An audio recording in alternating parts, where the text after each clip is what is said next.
Alright, it's Tiny Housinʼ Volume 13. And, man, I am so tired.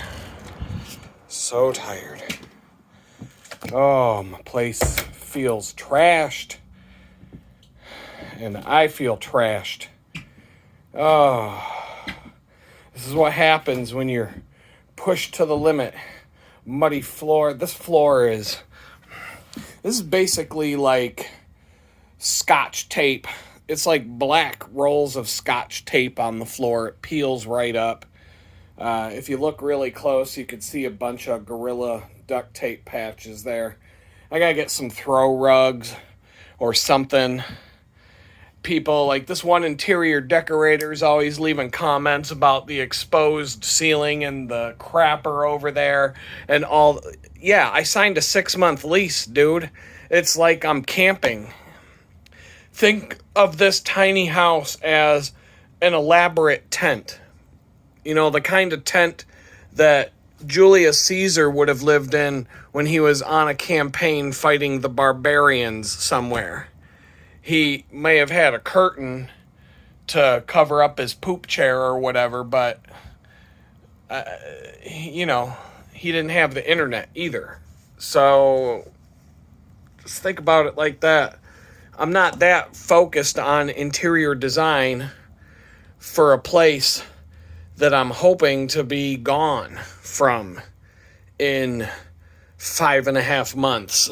I'm just camping. I'm literally sleeping on a camping cot.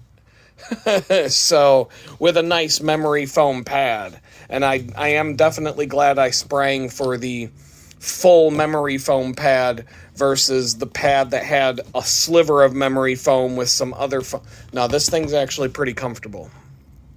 It'll hold me out until I figure out what to do for a real big boy bed. But yeah, another crazy day at that place. Not as busy as the Valentine's Day massacre, but I definitely got some stories to tell. I think I got some new insight on some of the things I've been wondering about in a roundabout way. I think God gave me some things to ponder with this interesting situation that keeps happening over and over again. So I got some Amazon boxes to open up, cycling gear, got my replacement bike pump. So tomorrow, I'm planning on going to Boxmart Church over in the shopping plaza, or, the whatever you want to call it, Boxmart Church. Going there tomorrow. I'm thinking I think I'm going to take the bike pump back to Target on my way to Boxmart Church. And I got some shoe covers. It's been so cold this week. It would have been nice to have these booties, these neoprene covers that go over your shoes to keep your feet nice and warm while you're cycling. Now that I've got them, the weather will probably turn warm and they'll probably won't get worn until next winter. But I finally Amazon threw a flash sale at me. They're normally like $25-$30 today, or last night. Amazon threw up the flash sale, said you can buy them right now for $12.95. I'm like, $13? Ugh, you got me. My Garmin watch, my replacement Garmin watch showed up today. It wasn't supposed to be here until Tuesday. U.S. Postal Service, man, they kick ass. UPS, FedEx, they suck.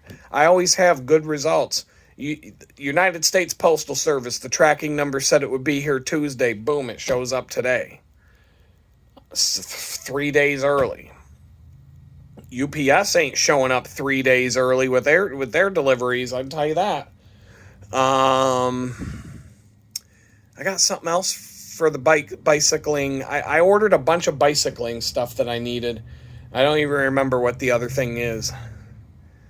I don't know. I'm going to have to open the box and see what it is. It was something important, but right now I'm too freaking tired to even think. Oh, patch kits.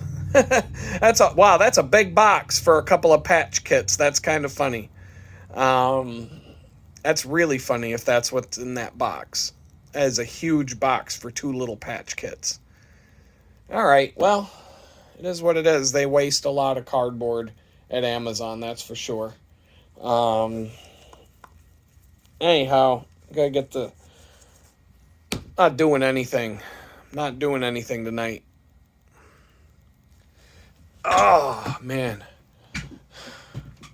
I'm gonna hang this helmet up and get situated, and I'm not doing a damn thing tonight except sleep and watch the boys and make food and drink water and just holy shit, 200 miles plus 5 of the most back-breaking, exhausting days I think I've ever worked in my life. What's going on? It's your boy Adam back at you for hashtag. No, it's no hashtag. And wow, Tiny Housinʼ volume 13, 12, 13. I don't know. The title will say what it is. I look exactly how I feel. I look exactly the way I feel. I don't even. Let's see. Where do I start? I'm just gonna go in the. I don't even have. Hold on a second. All right, that should work. I grabbed the little dinky tripod that I use, and I'm just because I can't hold the phone up. 206 point something miles from Monday to today being Saturday. Only Wednesday was the only day I didn't ride my bike. All night long I could hear the rain pouring down. And I was just dreading riding in today.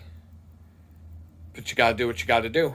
So, magically, thank the good Lord, the rain stopped right sometime I was drinking coffee half hour before I was supposed to leave, something like that. Rain just kind of stopped. And as soon as I opened the door to grab the bicycle, I take the bicycle in from the porch, bring it right into this room and just prep it right in here. I don't care. It's not really that dirty. My shoes are tracking in more dirt than the bicycle is. I gotta go get one of them Swiffer mops or something. I don't like the Swiffer stuff because the pads aren't reusable. Once again, I don't like paper towels. I get paper towels. I use them for napkins and paper towels. But I don't like the Swiffer. I used to have a steam mop with pads that were, permanent.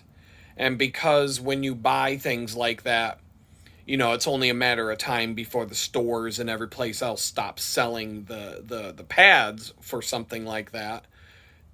Because they want you to buy another one down the road. So when I bought the thing a long time ago, I bought a bunch of pads for it. These fabric, cloth pads for the steam mop. And so I had that thing for years. It worked great. Great thing. I would like to get another one of those, but money-wise, Swiffer might be the way to go. But I got to get something to keep this floor clean in here because the vacuum, I got a tiny little vacuum cleaner. It's like a dust buster on a stick. It actually works pretty good. It was like $30. And it's a handy definitely a handy thing to have no matter where. I have a full-on Dyson vacuum cleaner back in my Pittsburgh storage. Really nice, top of the line Dyson vacuum cleaner that maybe someday I'll have down here, but for now, just, it's ghetto. Um, so maybe when I take this bicycle pump back to Target, after maybe I'll go to Target to drop off the bicycle pump, go to Boxmart Church. On the way back from Boxmart Church, I might stop and get a Swiffer mop or something to keep these floors a little bit cleaner. Um, so, yeah, I left this morning and it was warm. It was much warmer than yesterday. Still on the chilly side. Definitely not. The weather has done a lot, though I would say the weather has done more damage to my being than anything else. Um, Very pleasant bike ride in this morning, and as I get to each intersection, even like the major ones, I'm looking around and I'm like, why the hell aren't there any cars? And it just kept like dawning on me, oh yeah, it's Saturday. It's Saturday. Wonderful. Oh, all the. So, yeah, the guy who drives the Dodge Ram, with the 6 foot lift, who, with the bald eagle and the American flag on the back window, that's, always screaming and yelling and honking his horn whenever he drives by. He's home today. He's working on his truck, getting it ready for next week, making sure the nut sack under the tailgate where the receiver hitch is polished and ready to go, and getting his truck all dialed in before he goes back in the house to beat his wife's ass for the day and drink a bottle of Jack and slam it against the wall when he's done. That's what he's up to today. He's too busy doing that to be out on the road bothering me, and that was nice. It was a nice, peaceful ride in. I did have another encounter with I'm just going to say it, the blue Subaru. This car that I just keep seeing over and over and over again got cut off by another blue Subaru Impreza. So sick of seeing this fucking car. And so, of course, I get cut off by the blue Subaru. It's two in one day. It was like last Thursday, then it was 2 times on Wednesday, yesterday, today. Like every day I'm running into this car now. Like this car's trying to kill me. It feels like that movie Christine with Stephen King where the car just goes around killing people. Because an evil spirit took it over. And that kind of I've been saying in a lot of these videos, I keep asking God, I really was like yesterday, I was like, God, can you just tell me what this means? What is this? What is this all about with this car? It's not like a random encounter. Like somebody left me a comment today on a video yesterday saying that there's no such thing as signs and wonders like that, blah, blah, blah. Bullshit. I used to own a yellow Jeep Wrangler. I don't see a yellow Jeep Wrangler trying to run me over every fucking day. In fact, I almost never see a yellow Jeep Wrangler. But I see this blue Subaru every time I fucking turn around. Every time I go outside, there's a blue Subaru trying to run me over. And I don't understand why. It's not like I just randomly see a blue Subaru in the parking lot. Oh, there's that car again. No, it's like it's trying to run me over day after day after day. And so I'm just like, God, what does this mean? So anyway, it was a pleasant, very, very pleasant ride into work. No horn honking once again. No incidents other than, getting cut off by the blue Subaru, but it wasn't like a road rage, it wasn't like we were going to go to blows, and there wasn't even a middle finger involved. So it was just strange, and just another strange encounter. And so we're at work today, and we're just kind of joking around about some stuff.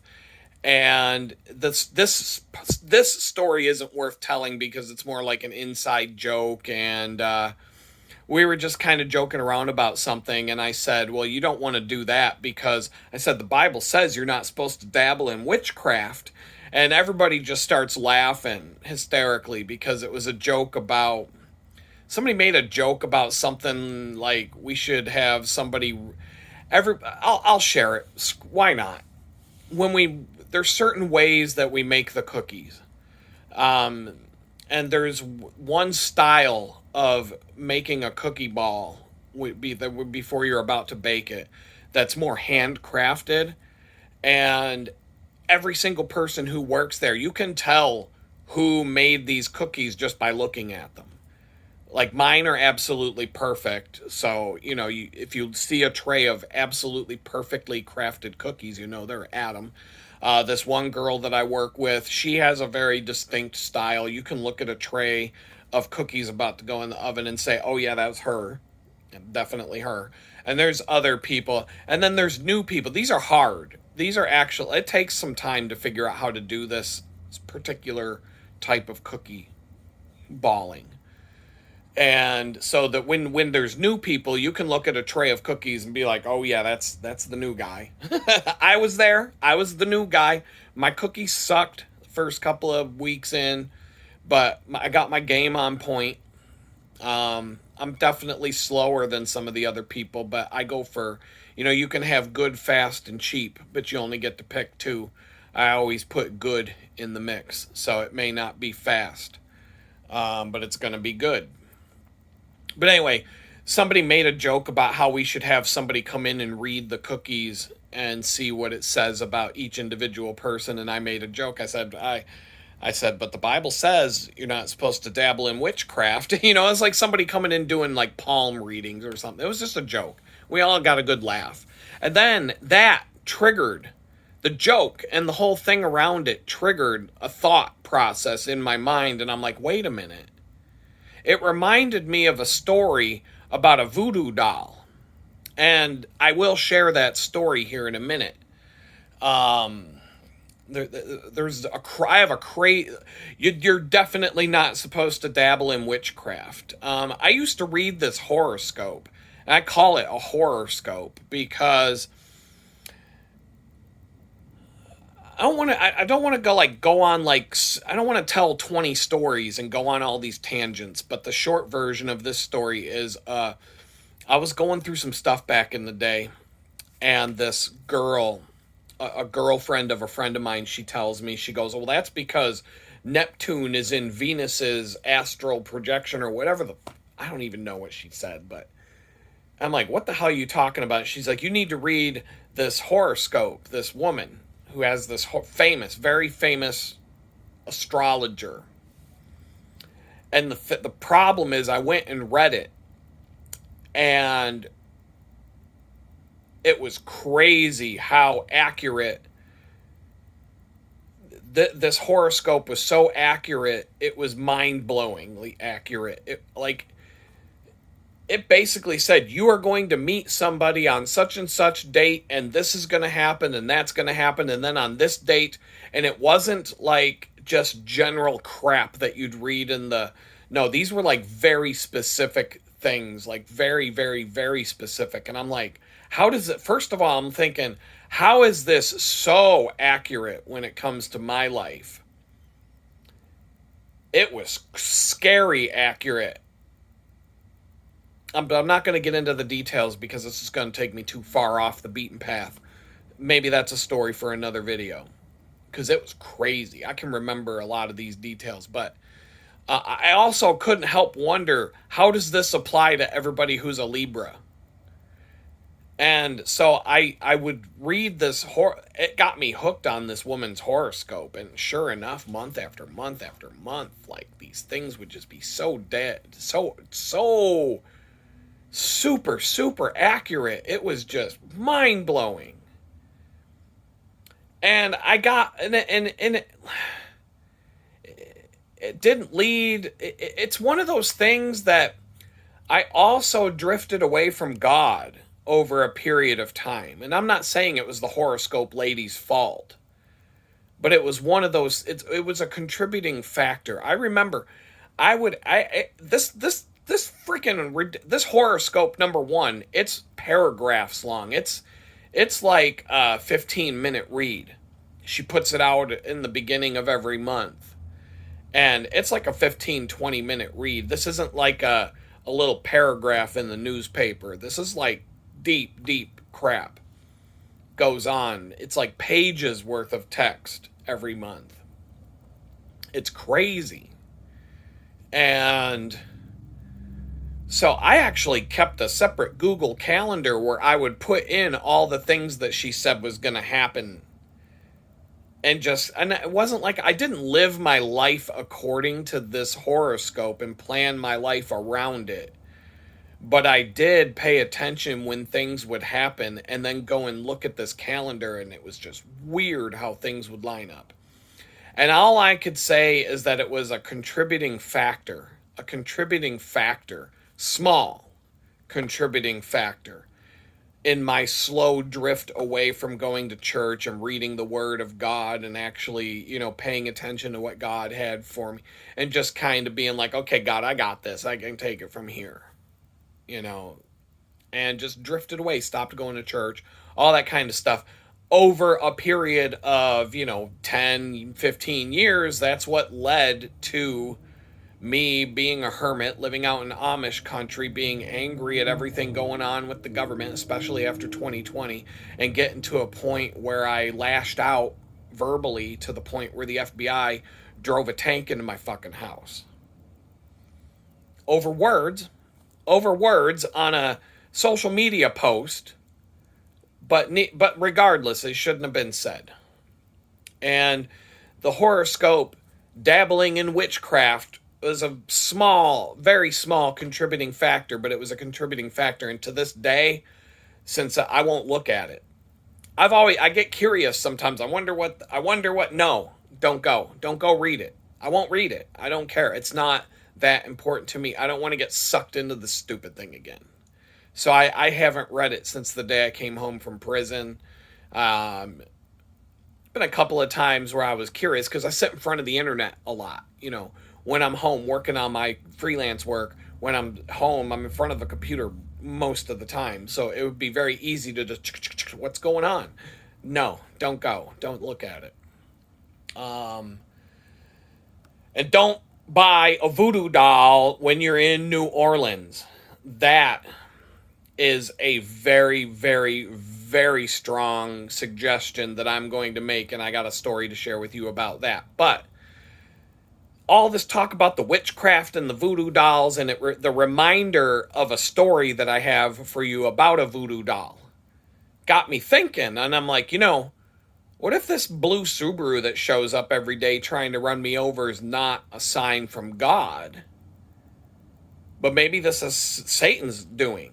Maybe this is something evil going on. Maybe this is like some sort of like rubbing salt in the wound, or like maybe this is Satan trying to mess with me. And it's like, yeah, okay, fine. Satan, do whatever you feel like doing, because I have the armor of Jesus Christ, and I am protected on all sides by the armor of Jesus and by the armor of God. See, so you can just throw one blue Subaru at me, one after the next, and they're just going to bounce off. Yeah, I might be on a bicycle, but go ahead and try to run me over. I guarantee you that blue Subaru is going to be in the ditch, and I'm going to be on my merry way, because the thing's just going to bounce right off. I have the armor of God protecting me. So knock yourself out. If that's it, I just got to thinking, maybe that's what's going on. Like, maybe this crazy bitch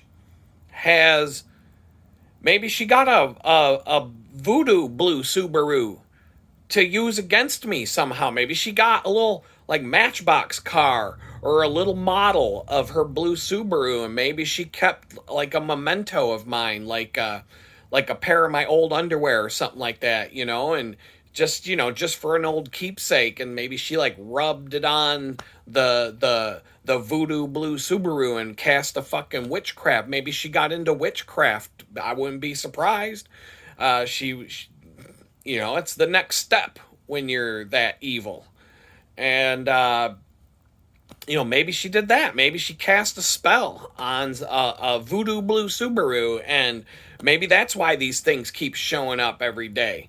Maybe shaka shaka shaka shaka shaka shaka. Maybe she got a little crazy and maybe she cast a fucking spell on me with a little blue Subaru or something. Who knows, man? Who knows? Who knows? I don't even know if they make Voodoo blue Subarus, but maybe they do. Maybe she went to New Orleans and picked one up. I don't know. That is something that I have to kind of consider. And the apartment was full of mementos of our relationship together. It was like, it wouldn't surprise me if she kept a couple of things that I don't know that she kept. Just, there was all kinds of trinkets and things from our relationship all over the apartment, and pictures of us together, and just I'm telling you, if she's bringing a new guy over, he's going to be weirded out when he walks into her place and sees, who's that guy you're in that picture with? She's got pictures of us together on the internet still. I'm just wow, what the fuck? I don't keep pictures of me and my ex hanging up in my place and on my social media and all that stuff. I scrub that shit when that shit's over. Whatever. But maybe there's something maybe that's what's going on with this weird ass fucking encounter that I keep having with this car over and over again. It's just strange. It's way beyond a random coincidence. Way beyond. If you were in my shoes experiencing it, you would be like, what the fuck? It's just not. Yes, I know that when you own a vehicle, or when you're very tied closely to a vehicle, all of a sudden you notice all the other people driving the same vehicle you are. And so you're more in tune to see that. My best friend, he drives a Toyota 4Runner, TRD Pro, maxed out to the, blinged out in every option you could possibly get. And it was in a color it was a color that you really couldn't even get when he got it. It was the rarest color. And I see these things around town. I see a lot of them, actually. But I don't see the blue Subarus at all. I could go weeks without seeing one. In Jamestown, shit, like I said, 30 a day. It's a popular car, but it's because it's all-wheel drive and they have, 10 feet of snow all winter long. And so it's a good car to drive in the winter. It's a sports car, but it's fast. It's like a rally car. It's not a rear-wheel drive sports car. So if you want a sports car in Jamestown, in Western New York, and Buffalo, New York, and you want to drive it all year long, you got to get all-wheel drive. You can't have Believe me, I had a freaking Camaro, a Joe Dirt with glass T-tops, IROC Z 1986 350 Camaro. And I tried driving that once in the winter, and that was not happening. That was not happening. I barely got across town, and I had to put 150 pounds of sand in the trunk just to be able to get across town. No, that wasn't happening. You need all-wheel drive. So, anyway, there's a couple other stories I could tell, but I'm just going to stay on point for this video. So anyway, I was thinking about that. And there was something else. Oh, right. Okay, so, yeah, just to save time, there's a story I was gonna tell. I don't know. I don't think I'm going to. I'll save it for another day. But, yeah, like I was saying, anyway, I thought about that. Maybe that's what's going on. I don't know. Work was a lot chiller today. We were all being told that we could go home early, and I was like, yes. And then They didn't let me go home early. I literally got to leave like 5 minutes early, and I was actually I was able to leave. No, it was more like 15 minutes early, but those 15 minutes made between the sunset getting later each day by a few minutes and leaving 15 minutes early, I was able to get back home before before it got dark. It was twilight. It was after sunset, but I didn't have to use a front light. I turned on a blinky light on the back of my bike, one blinky light, and I didn't even really need it. But these drivers are crazy. You got to have something going on after after the official time of sunset, even though it's still twilight and it's still really bright outside. Um, I'm still rocking the blinky to get the last 4 or 5 miles home. Um, but it was kind of ironic. I wanted to leave early. I really did because I was so exhausted. And at the time, we were told, "Oh, we can leave at 2." Yes, so I was supposed to be there until 5, right at 2 o'clock. Torrential downpour, torrential downpour, like you would see in the tropics. Like just whoa, you couldn't even see 10 feet in front of the store. It was so bad. And everybody's like kind of looking at me like, "What are you gonna do, Adam? You gonna bike home in that?" And I'm like, "Well, yeah." And we had that long conversation. People are just weirded out by the fact that and one girl, she plays soccer, and I go, "You ever play soccer in the rain?" And she's like, "Well, yeah, but that's different." And I'm like, "How's it different? It's sports. Sports. You play sports outside, you're going to get rained on sometimes." And they're like, "But that's not a sport." And I'm like, "What? Like, what are you talking about? It's not a sport. You ever heard of a thing called the Tour de France?" Lance Armstrong made Texas famous, made Texas very proud by winning 7 Tours of France's in a row. Um, back before he had to, back before he lost all of his Tour de France's. But I don't give a shit about Lance Armstrong cheating. Everybody cheats in the Tour de France. Everybody cheats in bicycle races. That's how you win. Um, I don't even know why it's a big deal, honestly. Like, everybody who ever won the Tour de France from the first one to the last one has cheated to win. In the case of the 7 Tours de France that Lance Armstrong won, you would have to go down to like 32nd place to maybe find a cyclist that wasn't cheating in some way. And even if they're not doping right now because the drug tests got more accurate, they've got like little motors that they can stick inside the head tube and the down tube, and all these carbon fiber bikes are these contraptions can hide all kinds of shit. Like they're gonna have to run their bicycles through an X-ray machine now because of all these e-bikes. They have motors that are small. They can hide a motor inside of a bottom bracket now that can add just enough extra oomph when you're going up the Alpe d'Huez to make it look like you're busting your ass, but you're getting you're getting like 3 miles an hour extra help from this motor.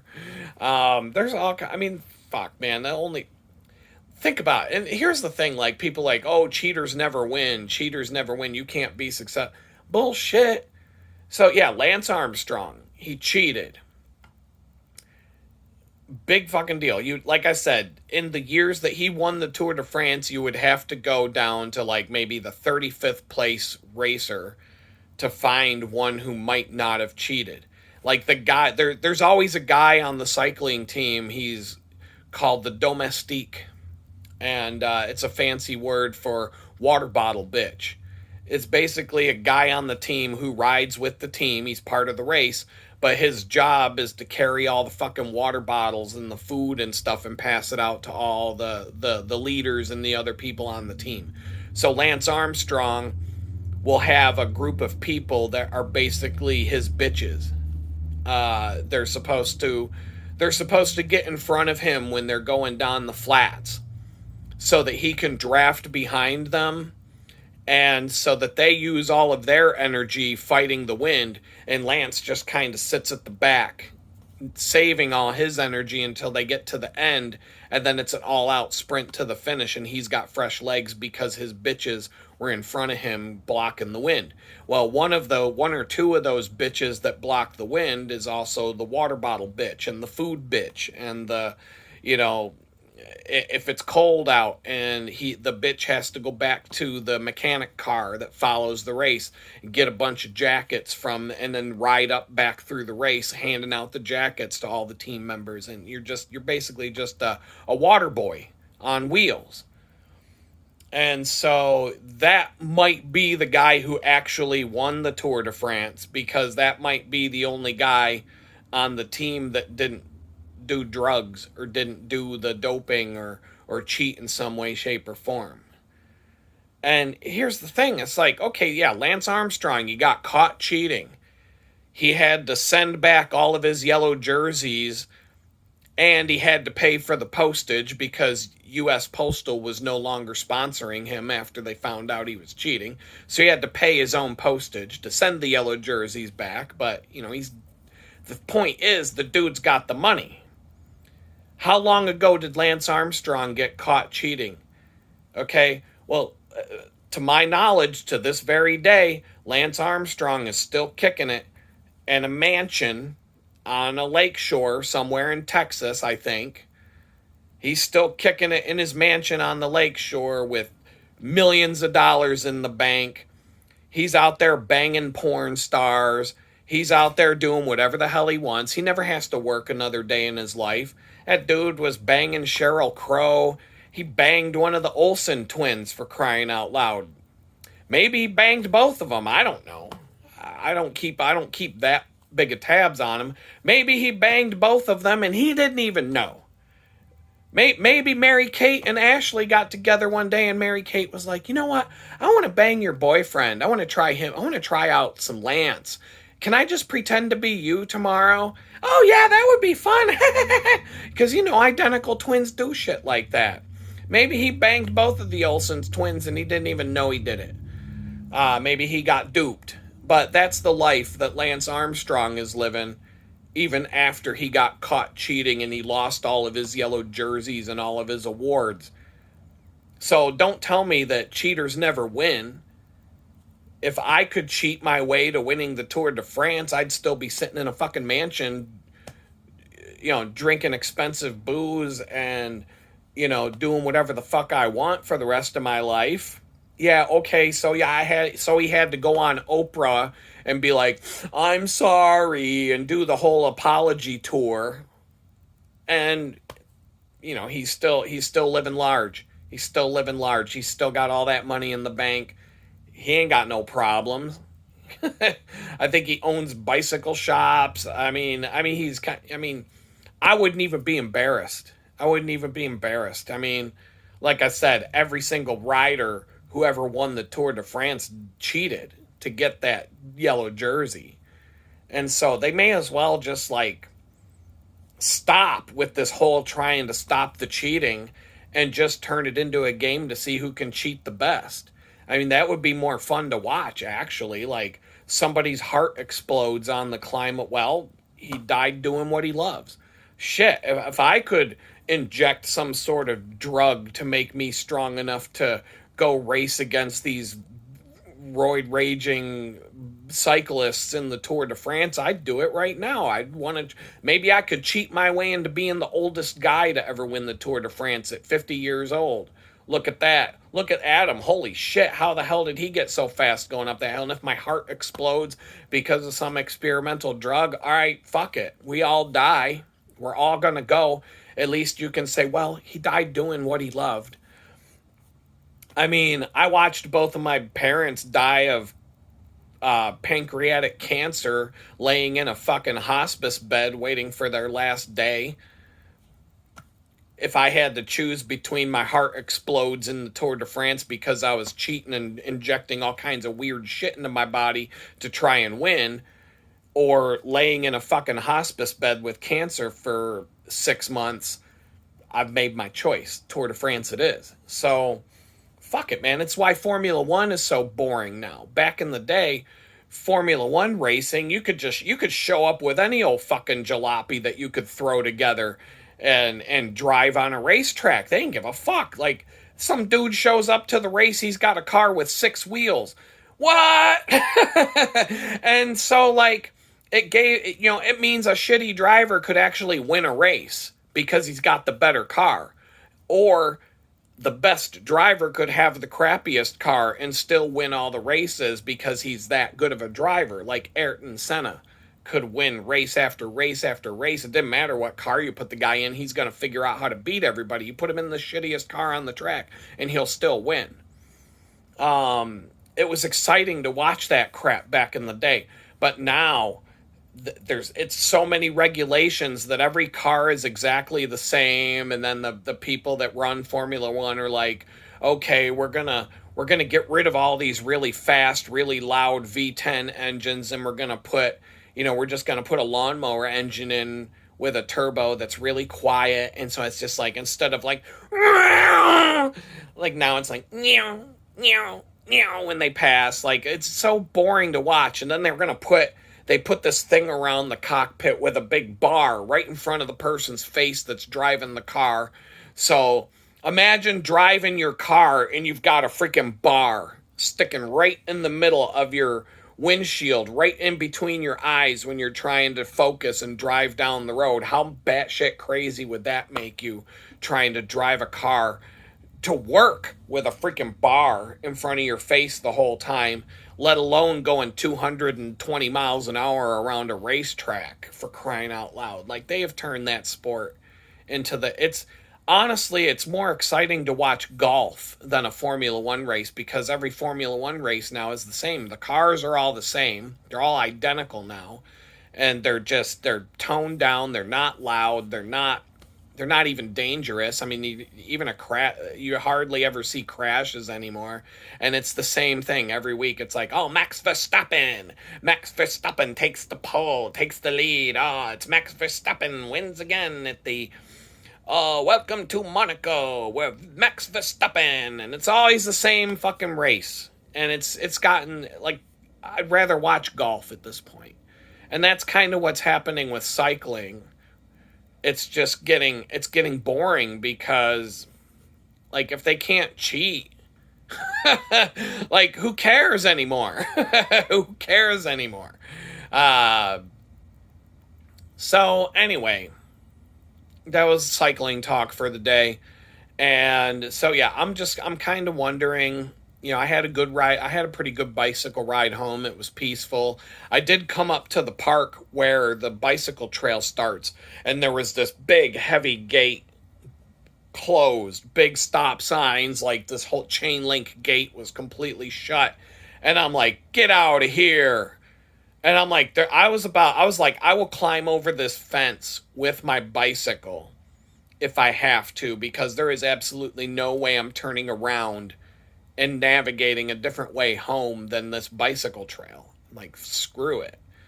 But I did find a way to get around. It was actually pretty easy to find. The fence eventually ends in the woods, so I could walk down into the woods, turn around and come back and get back on the bike trail. But that was kind of a whoa moment on my way home. So that's something new that I learned about Texas today. So anyway, got home, everything was, I'm just tired, I'm exhausted. This week was a absolute mess. I put in my schedule request for next week, but one thing I don't like about this job is we never know what our schedule is going to be for the following week until, like, Sunday night. Like, the work week starts Monday morning and nobody knows what the schedule is going to be until sometime Sunday night. It's like you're just checking your phone. You're like, when am I working next week? Oh my God, when am I working next week? Like, most places I've worked, even part-time, they'll block out the schedule weeks in advance. But here it's like you're waiting Sunday night to see when you're going to be working for the week. But for my availability, I said Monday, Friday, and Saturday, and that's it. Give me Tuesday, Wednesday, Thursday off. and out of Friday and Saturday. If you don't want me to come in, fine. If I'm only going to work one day, fine. I'll make that work to my advantage. I always go in on Monday because there's certain things that I do that they're kind of like my job, but anybody could do it. So I'm not the only one that can do that job. But it's just that they have me come in on Monday for that reason. And I was asked if I was willing to come in every Monday and do that. And I said, sure. So I'll take tomorrow off. I'll go to Boxmart Church. I'll do some work on my bicycles. I'll try to clean up and organize the place here so that I don't get quagmired into that when I'm supposed to be doing my computer work during the week. But yeah, I'm just kind of looking around. I'm like, I don't like it when the place is messy but tonight I'm just gonna chillax, make some food, watch some telly, and go to sleep. I'm probably gonna pass out early. So that just leaves me with one more thing, and that's the voodoo doll story. I'm gonna tell you, this is why. If you made it this far, I should have put in the video.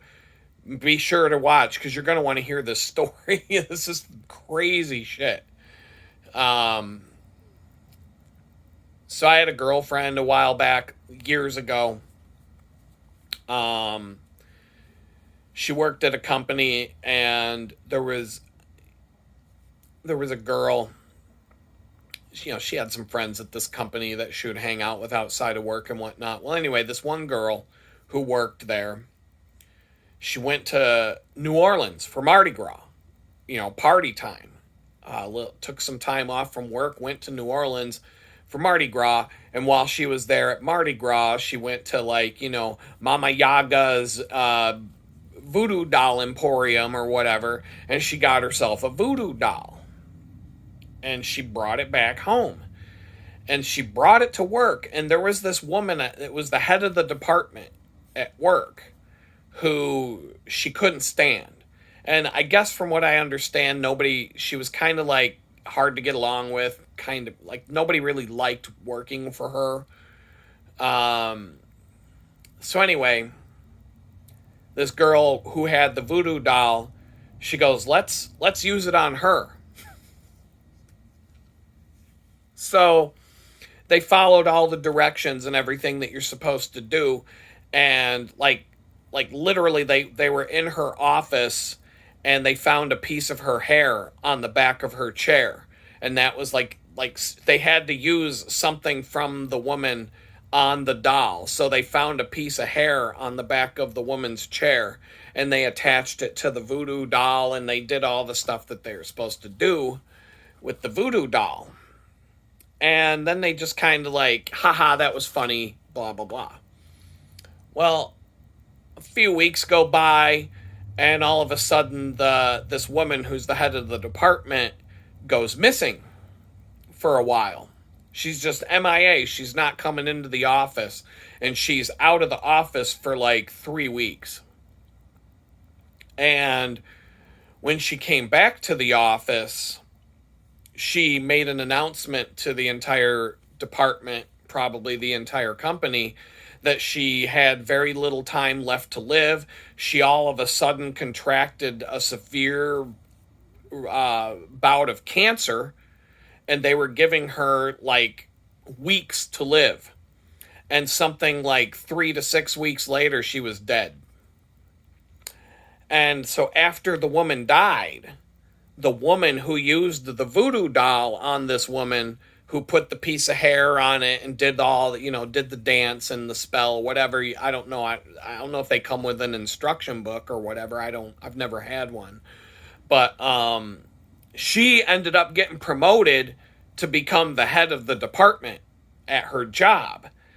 And now this woman's terrified. What did I do? Oh my God, what did I do? Because that may have worked out for you now, but when you cross the river Styx somewhere down the road, there might be a fucking guy in a top hat with a bunch of clown makeup on his face taking you to the netherworld because of what you gone and did. They're oh my god. Like isn't it the black guy with the skull painted on his face? He wears like a top hat or something, and he's there to take you to hell. That's what she's afraid of now for the rest of her life because of using this voodoo doll on someone. And I'm telling you, like, that is some dangerous shit. In fact, when it happened, or when I heard about this, I was like, can you, now that you're done with it, now that the woman's no, can I borrow that? I got a couple of people I'd like to. So I don't even know. I'm like, can you use a voodoo doll again? Is it reusable? Is it something that you can, once the person's gone, she got cancer, she's out, the woman took over the job, now she's the head of the department. There's this unused voodoo doll. Are they reusable? Can you use it again? Or is this like more of like a one and done kind of thing? I don't know. I've never bought one. I don't know how they work.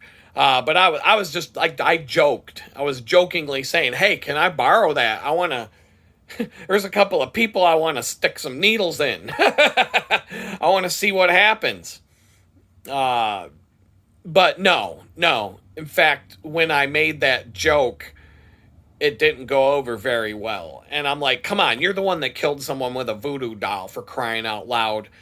I can't joke about it. So now I'm telling all of you, don't do voodoo witchcraft. Don't bother reading your horoscopes and all that shit, because it's all bad for you. And I'm telling you from experience and from things that I've seen and things that I've been told secondhand that I know are true. Don't do it. Don't do it. It's not worth the cost. Yeah, it might help you out in the short term, but down the road, there's a price to pay. And so I don't know what's going on, but being reminded of the voodoo doll story after all these years, because of our conversation at work after I had another encounter with the voodoo blue Subaru car, it just started to made the gears turn in my head. Maybe, what if it's not God trying to tell me something, but what if it's something else? And so I don't know. It's something to consider. But I already said, I'm like, Jesus, I'm like, if that's what it is, put on the armor of God, surround me on all sides, front and back. If that car tries to run me off the road, you put it in the ditch. You put it in the ditch. Let me go on my merry way. And so there we are. I'm sure I'm going to see something. I'm sure something else is going to happen soon enough that I can share with all of you. But for now, that's going to be the end of it. Peace out.